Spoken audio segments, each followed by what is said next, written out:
சந்தனாவும் விவாகரத்துக்கு முயற்சி செய்து கொண்டிருப்பதை மறைத்துக் கொண்டு அவனுடன் பாசமாக இருப்பது போல நடித்துக் கொண்டிருந்தாள். ஹரிஷ் ஏதாவது வேலையில் இருக்க வேண்டும் என்று நினைத்த சந்தனா தன்னுடைய சொந்த கம்பெனியில் அவனுக்காக வேலைக்கு பேசிய பொழுது அதை உடனடியாக மறுத்து வெளியேறினான். அவன் வீட்டில் வெட்டியாக இருப்பது சந்தனாவின் அம்மாவிற்கு சுத்தமாக பிடிக்கவில்லை.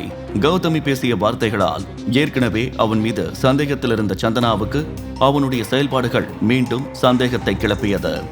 ஹரிஷ் தனிப்பட்ட முறையில் யாருக்கோ இமெயில் அனுப்புவதை கூட சந்தனா கவனிக்க மறக்கவில்லை. அதை பற்றி ஏதாவது கேட்டால் ஹரிஷ் கண்டுக்காமல் தன் வேலையை பார்க்க சென்று விடுவான். தன் மாமியார் முன்பு ஒரு வீட்டு வேலைக்காரன் போல அடிமையாக நடந்து கொண்டு தன் மீதான சந்தேகங்களை மறக்கடித்து விடுவான் ஹரிஷ். இன்னொரு பக்கம் அவனுடைய ரகசிய செல்போனில் அவனுக்கு அவ்வப்போது முக்கிய போன் கால் வந்து கொண்டிருந்தது. ஹலோ ஹலோ பாஸ், நீங்க கேட்டதெல்லாம் ரெடி. நான் கேட்டுக்கு வெளியே தான் இருக்கேன்.